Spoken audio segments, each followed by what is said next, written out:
In this segment, we're going to be looking at some of the cold frame structures that I've made use of in my garden. Come and we'll take a look.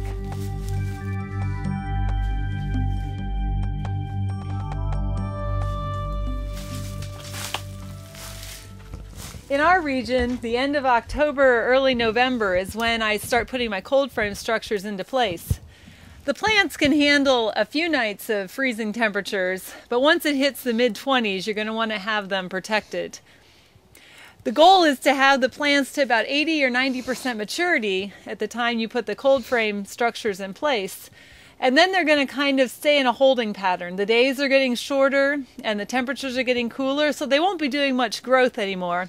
They'll just be sitting there waiting for you to harvest them fresh, like this kale that we're going to put into our soup tonight for supper. A cold frame is basically any structure that's used to protect your plants from the elements. They can be anything from an elaborate glass structure that's permanently in place to mobile hoop houses that are moved over the crops that have been planted. It can be a purchased wooden or plastic box with a window or plastic on top to expose it to the sun. It can even be made out of salvaged items.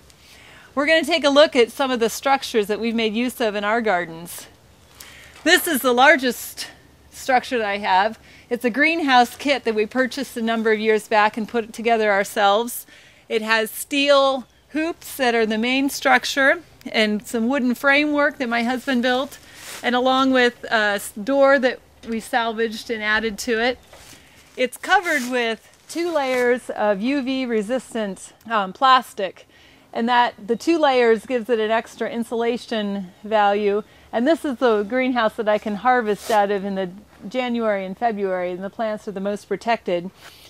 It also has C-channel and wiggle wire, which allows me to take the plastic off during the summer seasons and put it back on during the winter.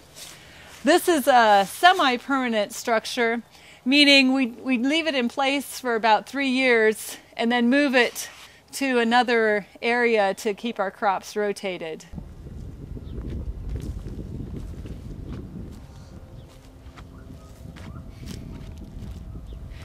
Next, we'll look at some structures that we can't walk into but are just as effective in protecting our plants. One of my favorite salvage finds are some cast-off 55-gallon white plastic barrels that we found. We cut them in half and they make wonderful little cold frames that are very easily mobile. Just the right size to plant 3 rows of spinach, or we can do a whole block of lettuce or other greens under one of these. I also make use of these in the spring in getting some of my summer crops off to a good start, an early start, like tomatoes and beans.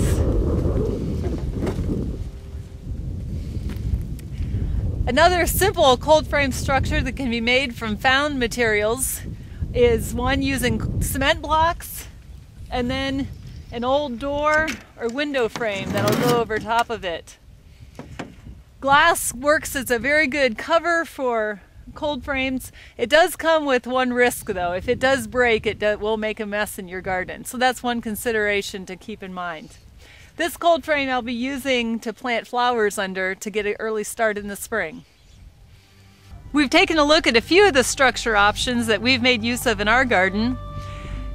There's things out there that you can pay hundreds of dollars for. There's other things that you can get for next to nothing. So in thinking about what you want to use in your garden, you need to consider how much space you want to cover and what your budget is, and then make a choice of what will work best for you.